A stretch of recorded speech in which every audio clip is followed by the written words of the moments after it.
हाँ, आज हम बात करते हैं संधि के बारे में। संधि का शाब्दिक अर्थ होता है संक्षेप।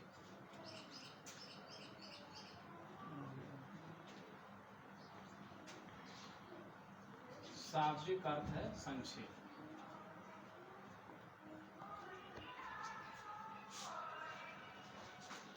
संक्षेप दो वर्णों का हो सकता है।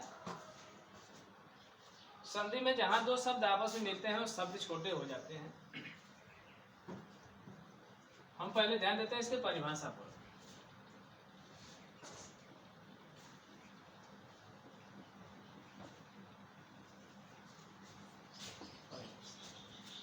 जब दो वर्ण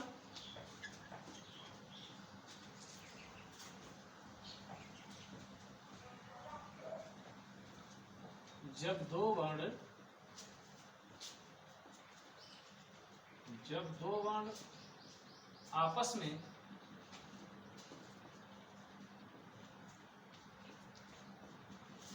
अति नजदीक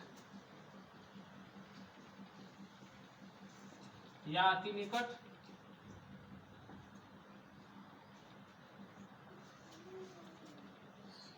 जब दो वर्ण आपस में अति निकट आकर विकार उत्पन्न करते हैं, विकार को कह सकते हैं परिवर्तन।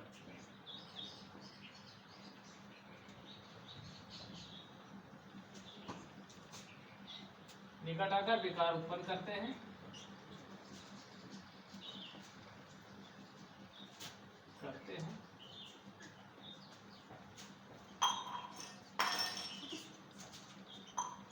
उसे संधि कहते हैं।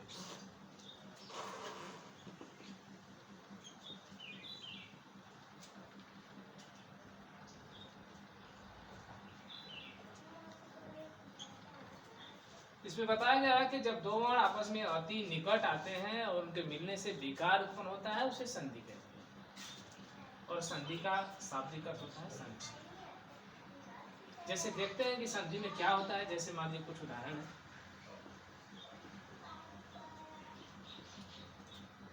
जैसे मान लीजिए विद्यालय लिखा हुआ है तो इसको लिखते हैं विद्याधन आलय। विद्याधन आलय।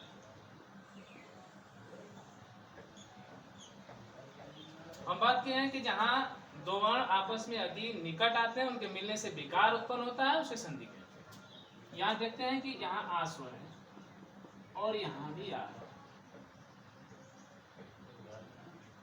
यहाँ भी आ है। और जब इसको जोड़ते हैं आ और आ तो दीर्घ संधि के अनुसार ये क्या है कि जब किसी में आप जोड़ते हैं समान स्वर होंगे तो जो बड़ा होता है या छोटा में बड़ा को जोड़े या बड़ा में छोटा को, सब दीर्घ ही बन जाता है। तो उसके अनुसार यहाँ आ। अब हमने देखा कि यहाँ से आ गायब हो गया और यहाँ से भी ये गायब हो गया। बचा क्या हमारे पास विद्यधन लय बचा। जो परिवर्तन होगा ये अगले वाले शब्द का जो लास्ट होगा उसमें जुड़ जाएगा। तो उसके अनुसार यहाँ आ की मात्रा है। तो हमारा ये संधि हो जाएगा विद्यालय।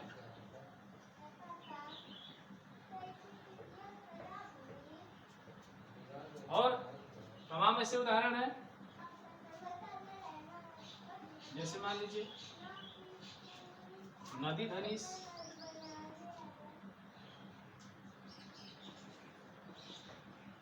नदी धनीश।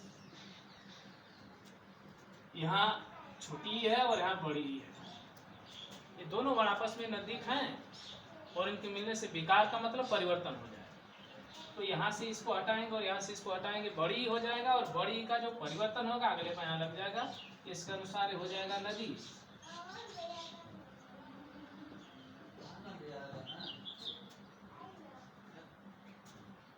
तो बार बार वही कहा जा रहा है कि जहां दो वर्णों के मिलने से विकार उत्पन्न होता है उसे संधि कहते हैं। तमाम ऐसी चीजें हो सकती हैं। जैसे मान लीजिए और भी है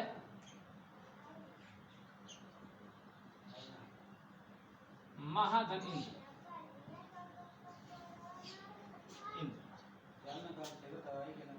महाधन इंद्र महेंद्र होगा। ये गुण संधि के अनुसार है कि गुण संधि में आप अ के साथ छोटी को जोड़े, चाहे आ के साथ छोटी ई को जोड़े या अ के साथ बड़ी ई को जोड़े, सब ये बन जाता है। तो इसके अनुसार महाधनिंद्र हो गया महेंद्र,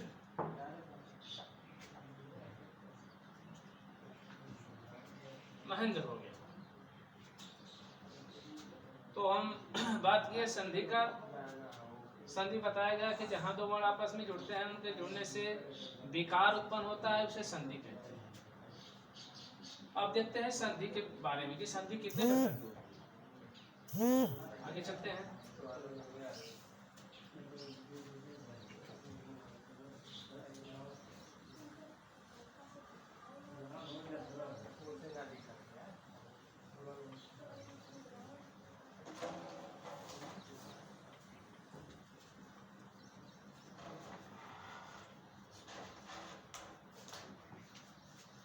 मुख्य रूप से संधि के बारे में मुख्य रूप से संधि 3 प्रकार की होती है।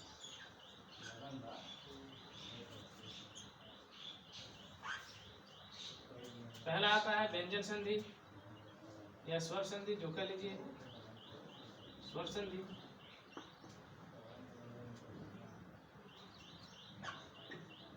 स्वर संधि, व्यंजन संधि,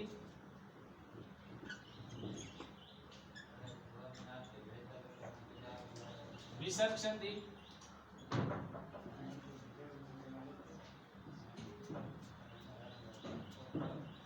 मुख्य रूप से संधि 3 प्रकार की होती है, स्वर संधि, व्यंजन संधि, विसर्ग संधि। बारी बारी से हम चर्चा करते हैं, देखते हैं स्वर संधि के बारे में। पहले इस संधि के परिभाषा पर जाते हैं। परिभाषा क्या है? यह जो हमारी विधि है निगमन के आधार पर काम करती है।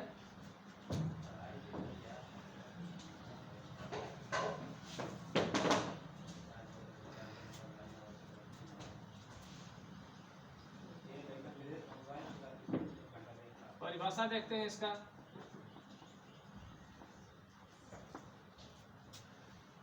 जहां तक देते हैं स्वर संधि बताया गया है कि इसमें स्वरों का आपस में मेल होता है, स्वरों के मिलने से विकार उत्पन्न होता है।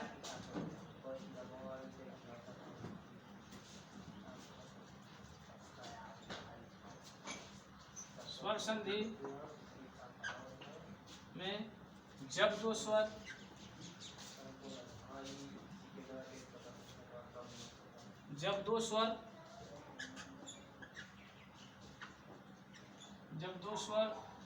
आपस में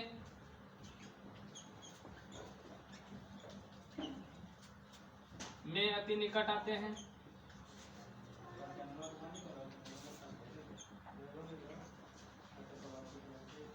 अति निकट आते हैं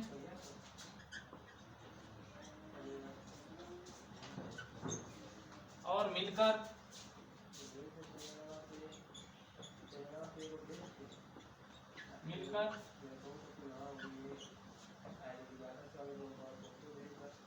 विकार उत्पन्न करते हैं,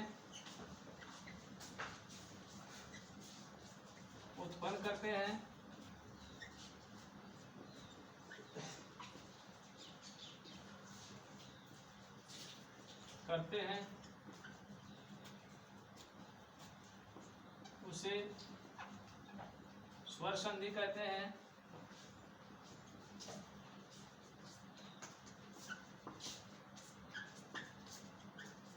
स्वर संधि कहते हैं।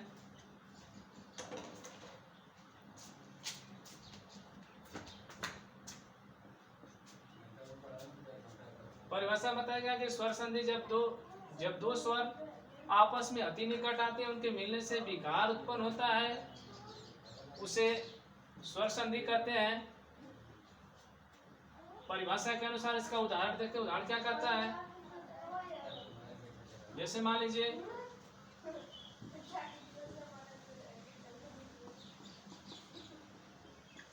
गिरि धनेन्द्र,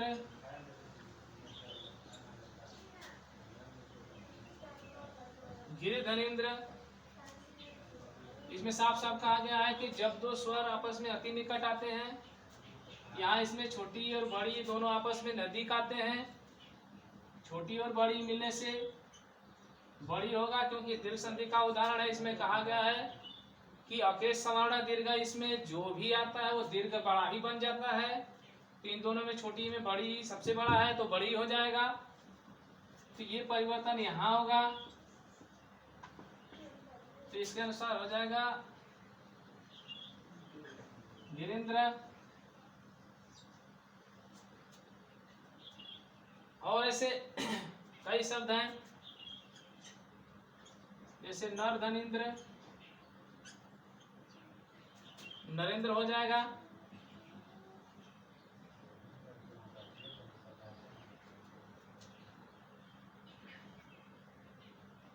यहाँ अ है और यहाँ छोटी है। गुण संधि के उदाहरण के अनुसार अधन छोटी और अधन बड़ी, या अधन छोटी और आ, मान लीजिए इसमें अधन छोटी को आप जोड़ें तो भी ये होगा, आ के साथ आप बड़ी को जोड़ें तो भी ये होगा।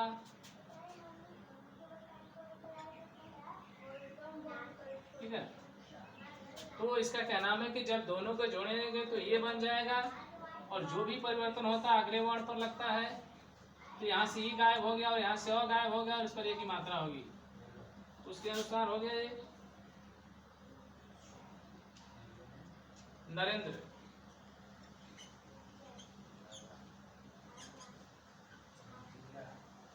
नरेंद्र हो गया। तो हमने स्वर संधि की परिभाषा के अनुसार चर्चा किया, फिर उदाहरण देखा। अब हम बात करते हैं कि स्वर संधि कितने प्रकार की होती है, उसके बारे में चर्चा करते हैं कि आखिर में इसके कितने पार्ट हैं। तो देखते हैं।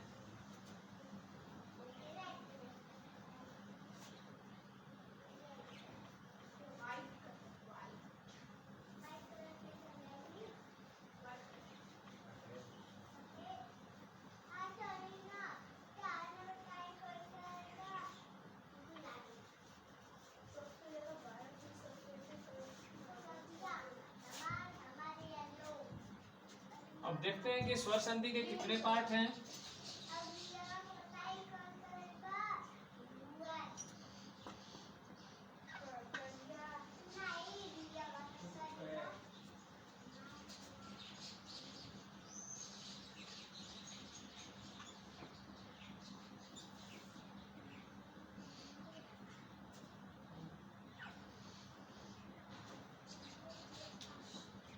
स्वर संधि के मुख्य रूप से 5 पार्ट होते हैं। पहला देखते हैं दीर्घ संधि। दीर्घ संधि, इसके बाद यण संधि,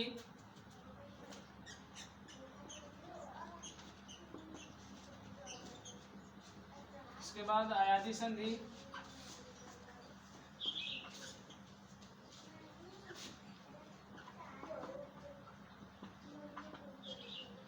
गुण संधि,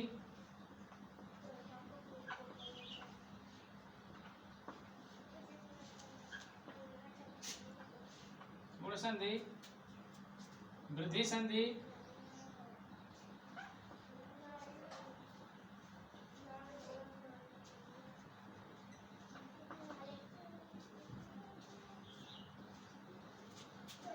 तो इस तरह से स्वर संधि के 5 पार्ट हो गए। दीर्घ संधि हो गया, यण संधि हो गया, आयादी संधि हो गया, गुण संधि हो गया, वृद्धि संधि हो गया।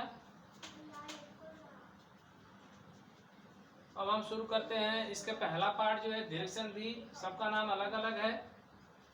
दीर्घ संधि के नाम से पता चलता है कि इसमें बड़ा कहा जा रहा है। यण संधि में कह रहा है कि इसमें यर लवा होता है, आप जिसके भी साथ जोड़ेंगे यर लवा होगा। आयादी संधि में आएंगे, हमारे जो मूल स्वर क्या है, व्युत्पन्न स्वर ए है वो आएंगे।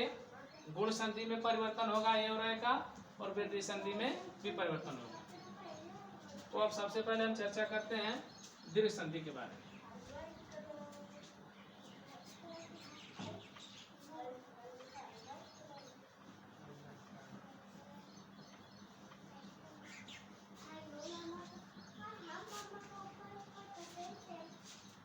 देखते हैं दीर्घ के बारे में।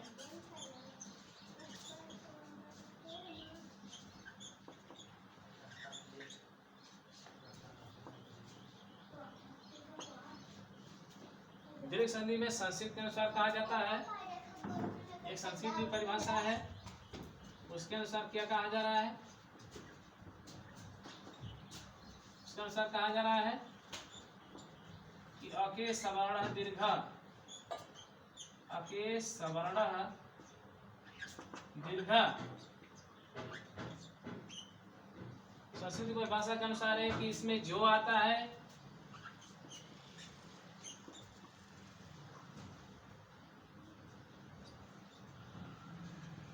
इसमें जो आता है वो दीर्घ ही बन जाता है, जो आता है दीर्घ ही बन जाता है,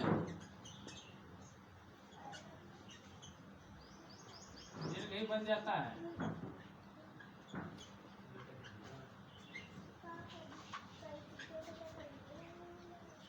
इसमें साफ साफ कहा जा रहा है कि इसमें जो आता है वो दीर्घ ही बन जाता है।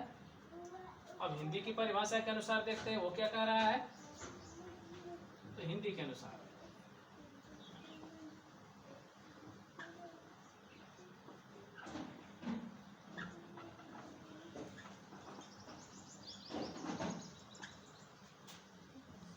इसमें कहा जा रहा है, आप इसको चाहेंगे तो नोट कर सकते हैं। इसमें दे रहा है कि जो जब दो ह्रस्व स्वर के बाद या जब संधि में ह्रस्व स्वर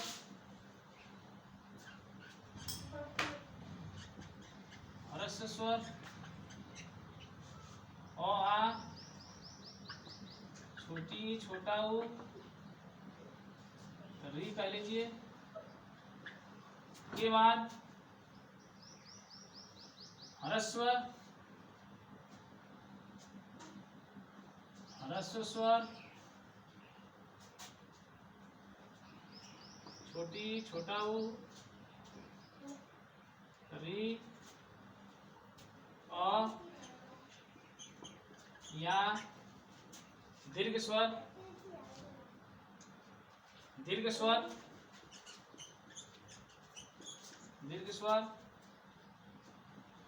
आ बड़ा ऊ बड़ी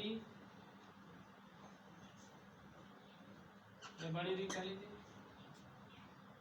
आए तो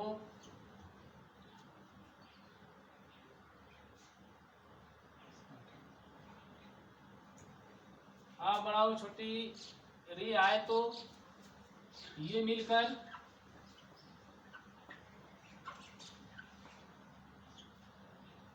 दीर्घ बन जाते हैं।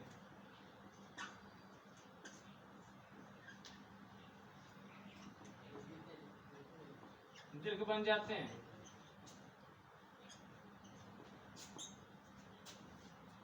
मोटे रूप से एक बात ध्यान देना है कि जब समान स्वर आपस में जुड़ते हैं तो दीर्घ बनते हैं, विपरीत स्वर जुड़ेंगे तो दीर्घ नहीं बनेंगे। तो हम देखते हैं कि आखिर कौन कौन से ऐसे स्वर हैं जो मिलने के बाद दीर्घ बन जाते हैं। आप इसको नोट कर सकते हैं। आगे देखते हैं हम।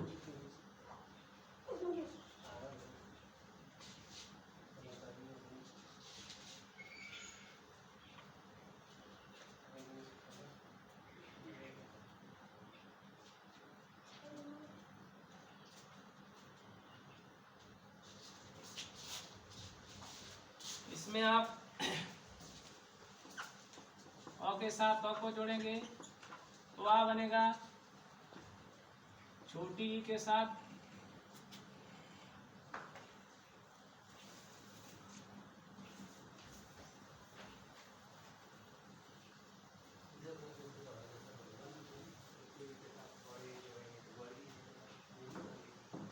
छोटी ई के साथ आप छोटी ई को जोड़ें तो बड़ी ई बनेगा, बड़ी के साथ बड़ी जोड़ें तो बड़ी बनेगा, छोटा ऊ के साथ छोटा ऊ जोड़ें, छोटा ऊ जोड़े तो बड़ा ऊ होगा, बड़ा ऊ के साथ बड़ा ऊ जोड़े तो बड़ा ऊ होगा। आप छोटी री कह लीजिए के साथ छोटी री जोड़े तो बड़ी री होगा, या आप बड़ी री के साथ बड़ी री जोड़े तो बड़ी री होगा। तो इसका कहना है कि इसमें जो आएगा वो दीर्घ ही बन जाएगा। आपको ये ध्यान देना है कि आप अगर दीर्घ संधि पढ़ रहे हैं, अगर उसमें कोई भी ऐसा शब्द हो जिसके बीच में अगर दीर्घ की मात्रा है तो 100% सही हो कि दीर्घ संधि का उदाहरण है। आप कोई भी शब्द उस तरह का ले सकते हैं। तो देख रहे हैं कुछ उदाहरण कि आखिर कौन कौन से उदाहरण है।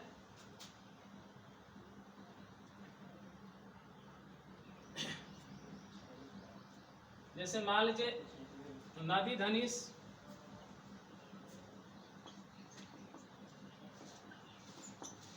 नदी धनुष, ये देख रहे हैं कि दोनों जगह इसमें समान स्वर हैं, नहीं समान नहीं, विपरीत हैं। समान बोले एक ही जाति के हैं, अगर ई है तो छोटी बड़ी है। तो इसमें कहा गया है कि छोटी के साथ चाहे बड़ी को जोड़े, चाहे बड़ी के साथ छोटी को जोड़े, बड़ी ही बन जाता है, तो इसके अनुसार बड़ी हो जाएगा। और ये परिवर्तन होके कहा होगा, अगले शब्द का जो अंतिम वर्ड है उसके साथ ही लग जाएगा, तो इसके अनुसार ये हो गया आपका नदीस।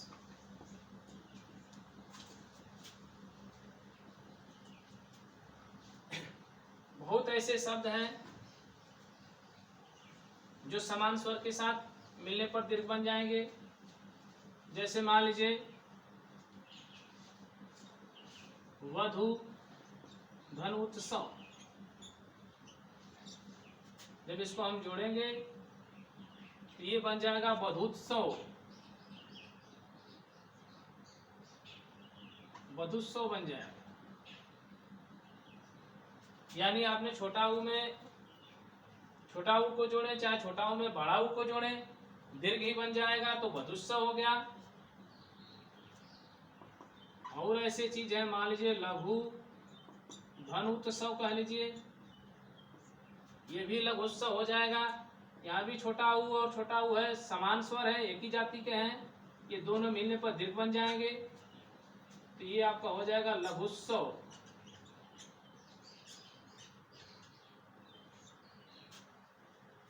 इस तरह से देखेंगे आगे तो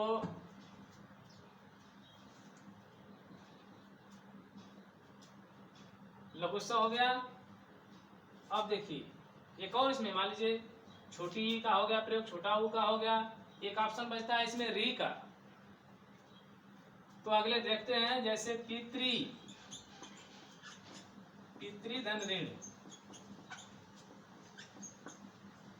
यहाँ भी देख रहे हैं, यहाँ छोटा री है वहां छोटा री है, दोनों को जोड़ेंगे बड़ी री बन जाएगा। जब बड़ी री होगा तो इसका परिवर्तन अगले में होगा, और अगले शब्द का जो अंतिम वर्ड होगा इसमें इसका प्रयोग होगा, तो इसके अनुसार हो जाएगा ये पितृण। संधि में आपको दो चीज ध्यान देना है, एक विच्छेद होता है, एक संधि होता है।